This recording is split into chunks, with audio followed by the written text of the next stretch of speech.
My girlfriend said, "I don't love you anymore, get out of my house." I replied, "Okay."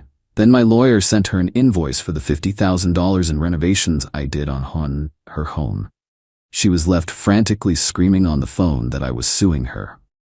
M was a man who believed in building a finance manager by trade, so planning is in my blood. Timelines, budgets, deliverables, I find comfort in the ordered progression of things. For the last 4 years, that project was a life with my girlfriend, Stephanie, 30. A year and a half ago, she bought a house. It was all her name on the deed, her mortgage. I was immensely proud. The place was a fixer-upper, a good bones kind of disaster, but it was in the perfect neighborhood. "This is it, Timothy," she'd said, her eyes shining. "This is the house we'll grow old in." We made a deal. I had a significant inheritance from my grandparents, just over $50,000. She had the mortgage but was cash poor after the down payment. The plan was simple. I would fund the renovations, and my sweat equity would be my contribution. We weren't married, so I insisted we do it right. It felt pessimistic at the time, but my job is to plan for contingencies. We had a lawyer draft a simple but specific cohabitation agreement. It stipulated that if we were to sell the property or separate, she would reimburse me for the full value of the materials and my contracted labor, which we agreed upon at a very generous friends and family rate. We then had it formally signed in front of a notary. It was a safety net, a piece of paper we filed away, thinking we'd never need it. Love makes you stupid. For the next year, that house was my entire life. I'm not talking about a few coats of paint. I gutted the kitchen myself. We're talking new custom cabinets, $18,000, quartz countertops, $7,500, and high-end appliances. I tore the master bathroom down to the studs, retiled the entire thing with that expensive porcelain she wanted, installed a walk-in shower with a rainfall head.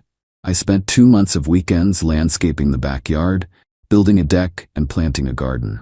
My hands were constantly raw. My back always ached. But when I'd see her smiling, watching from the new kitchen window, it felt worth it. The total cost of materials alone came to $52,850. I kept every single receipt. I document everything. It's what I do. Then, about 3 months ago, things started to cool. The I love yous became mechanical. She started working late more often, networking events, she'd say. I noticed a new name popping up in her texts, Edward. When I asked, he was just a work friend. I'm not the jealous type, but I am observant. I notice patterns. I notice when someone angles their phone away from you when it buzzes. The conversation happened last Tuesday. I came home from work and she was sitting on the sofa, her hands clasped. The air was thick. There was no preamble, no "we need to talk." She just said it. "I don't love you anymore, Timothy. I think you need to leave." I looked around the living room, at the reclaimed wood mantelpiece I installed, at the freshly painted walls. At her, a stranger sitting in the middle of my life's work. My heart didn't break. It just stopped. It was a switch being flipped. The pain was immense, a cold, heavy thing that settled in my gut, but my mind went strangely quiet, methodical. I didn't yell. I didn't cry or beg. I just looked at her and said, "Okay." Her face faltered for a second. I think she was expecting a scene, a fight, something to justify her position, to paint me as hysterical. She didn't get it. "Okay," she repeated, confused. "Yes, okay, this is your house. I'll be out by the end of the weekend." I went upstairs and started packing my clothes, calmly. I could hear her on the phone downstairs, her voice a hushed, excited whisper. "He's taking it so well," I heard her say. I'm sure she was talking to Edward. I spent the next 2 days packing my life into boxes. She barely spoke to me. On Saturday morning, a guy in a ridiculously expensive-looking suit showed up. It was Edward. He didn't even have the decency to wait until I was gone.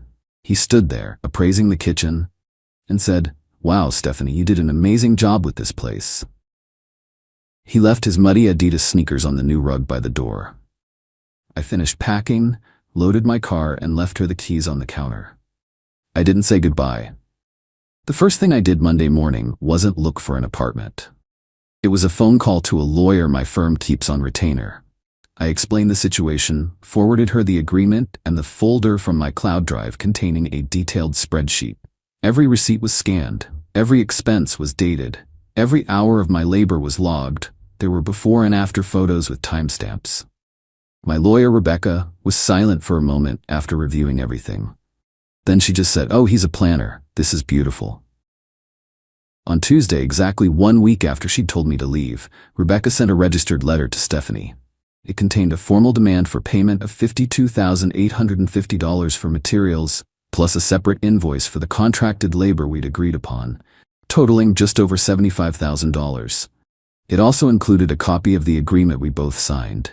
My phone rang 2 hours after the courier service confirmed delivery. It was Stephanie. She wasn't calm. "You're suing me?" she screamed, her voice shrill with panic. "Timothy, what the hell is this? Are you insane?" I held the phone away from my ear. "I'm not suing you, Stephanie. I'm invoicing you, as per our written agreement. You ended our partnership, so the clause is triggered. It's simple business." "Business? We were in love. I can't believe you'd do this. This is my house. You can't take my house." "I'm not. I'm just asking to be reimbursed for the money I invested in it. The money you promised me back." "I don't have that kind of money. You know that," she shrieked. "You're trying to ruin me, all because I fell out of love with you?" Edward was right. You're a cold, vindictive bastard. I took a slow breath. The cold, heavy thing in my gut shifted. It wasn't just pain anymore. It was resolve. "You have 30 days to respond, Stephanie. After that, Rebecca will be filing a lien against the property. Talk to your lawyer. If you even have one. Have a good day." I hung up. My hands were shaking, but not from anger. It was the quiet, humming satisfaction of a well-executed plan being set into motion. Update 1. It's been an interesting couple of weeks. For anyone following along, thanks for the support. It's grounding. To answer a few questions. No, we don't have kids, thank God. And yes, the agreement is rock solid. Rebecca called it beautifully straightforward. Stephanie's response came via a lawyer she scraped up from somewhere. His letter was full of bluster and emotional language. It cited emotional distress and claimed the agreement was signed under duress of being in a romantic relationship, which is legally laughable. It proposed a settlement, a goodwill payment of $5,000, and for me to cease all contact. Rebecca and I had a good chuckle over that. We responded by rejecting her offer and restating our original demand, attaching a draft of the property lien we were prepared to file. That's when Stephanie and Edward switched tactics. If the legal route was a dead end, they were going to try social warfare. It started with our mutual friends. My phone started buzzing with texts. "Hey man, heard what happened. Seems pretty harsh to go after her house." Another read, "Stephanie is a wreck, dude. She said you're trying to make her homeless." They were launching a full-scale smear campaign, painting me as a scorned, money-grubbing ex. I lost 2 friends I thought were close. That part stung, I won't lie. My first instinct was to defend myself, to fire back with my own version of events. But that's a messy, emotional fight. It's not my style. Instead, I drafted a single, calm email. I sent it to a small group of about 10 people who I truly considered my friends. The subject was simple. Just for your information. The email was brief. It said, "I know you're probably hearing things. I'm not going to badmouth Stephanie. I just want you to have the facts. We signed a legal document before any renovation began to protect my financial investment in her property. That investment totaled over $50,000 from my inheritance. The agreement stipulated I would be repaid if we separated. She chose to end the relationship. I am now seeking repayment as we agreed. That's all there is to it. I've attached a non-sensitive copy of the agreement for your reference. Hope you're well." No emotion, no accusations, just facts. The effect was immediate. 2 of the people who had sent me critical texts called to apologize. "She told us you were just trying to get half the house's value," one said. "She conveniently left out the part about your inheritance and the contract." Meanwhile, the petty stuff started.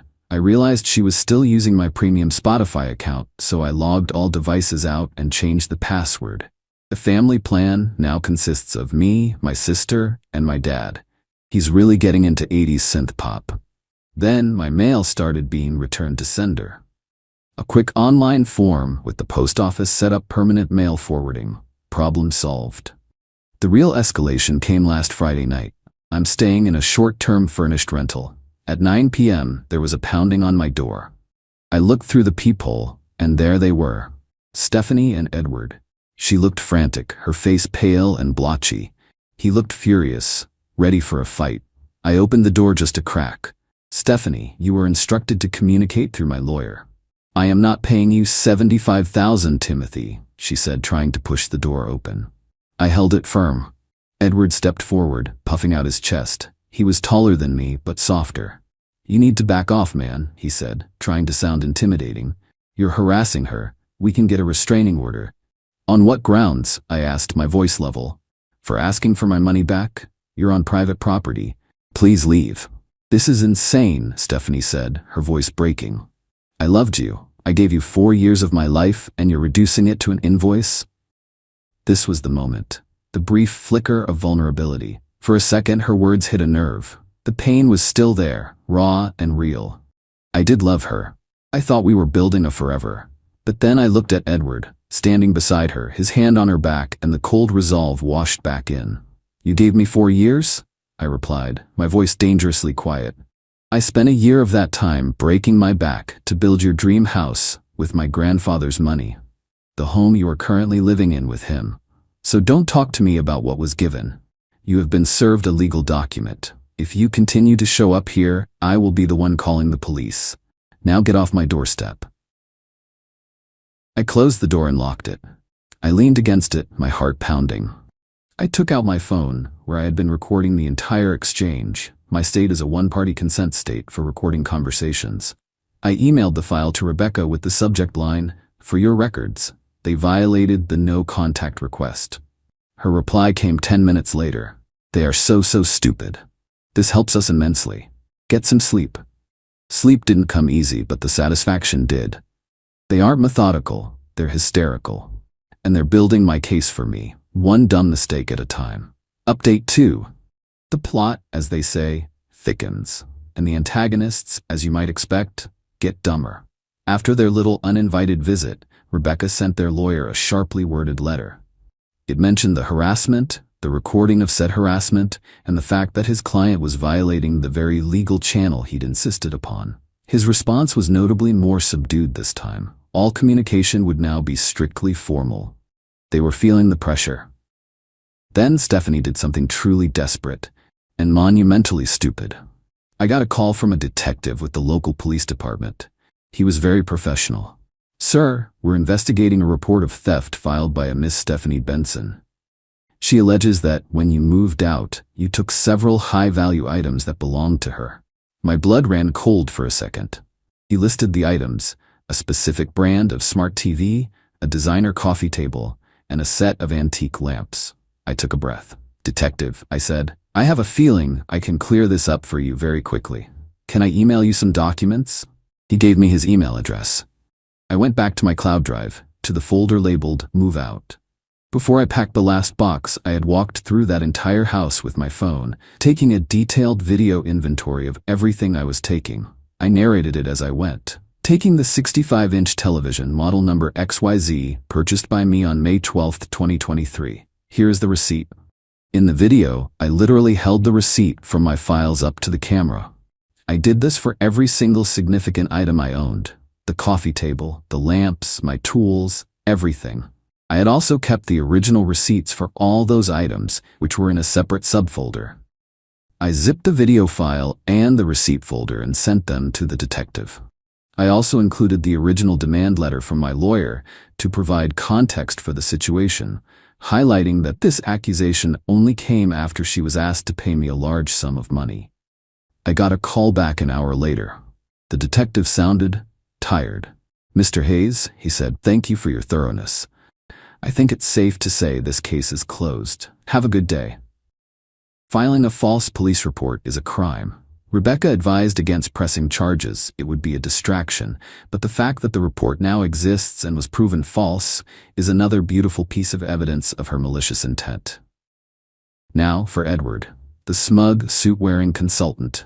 I did a little digging. It wasn't hard. His full name was on the letter from Stephanie's lawyer. He was CC'd. A quick search led me to his LinkedIn profile.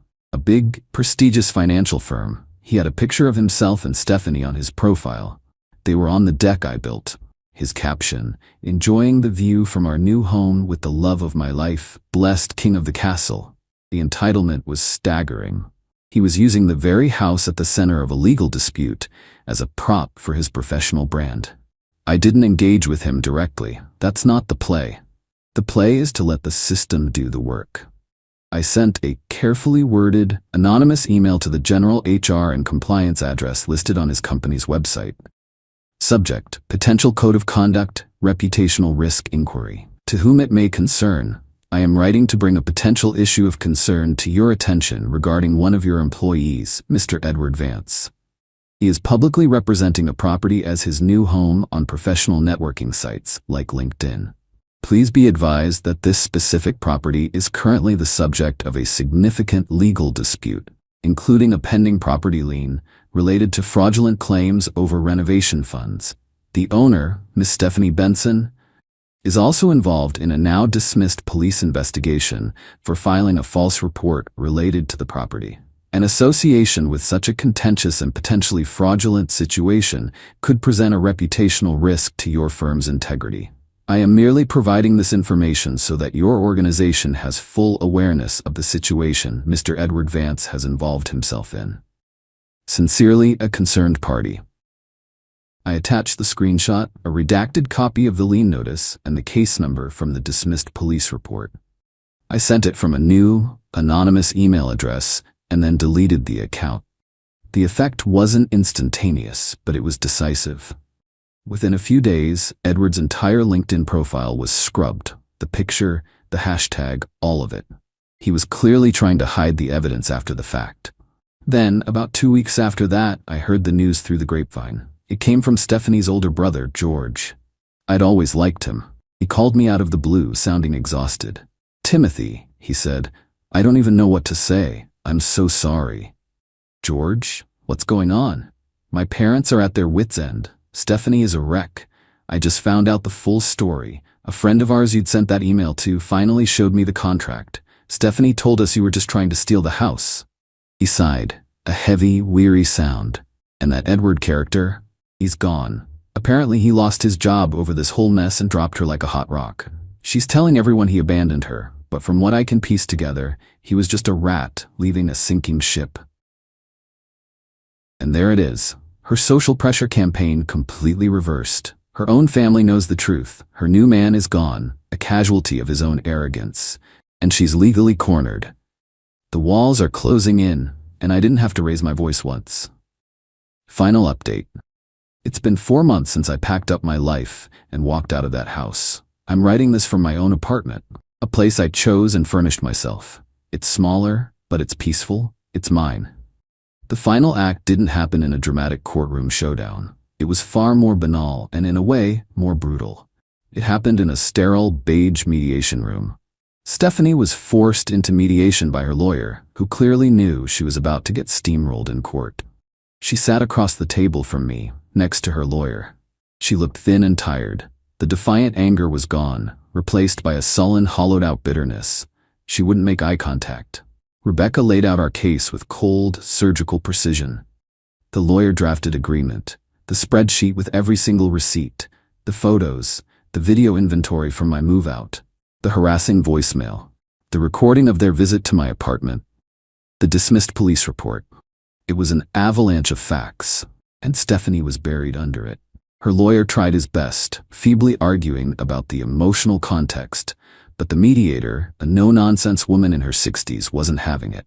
She looked at Stephanie's lawyer and said, "Counselor, emotionally, this is a tragedy. Legally, it's an ironclad contract. Your client is going to lose, and if this goes to court, she'll be paying Mr. Bird Hayes' legal fees on top of everything else." She then turned to Stephanie.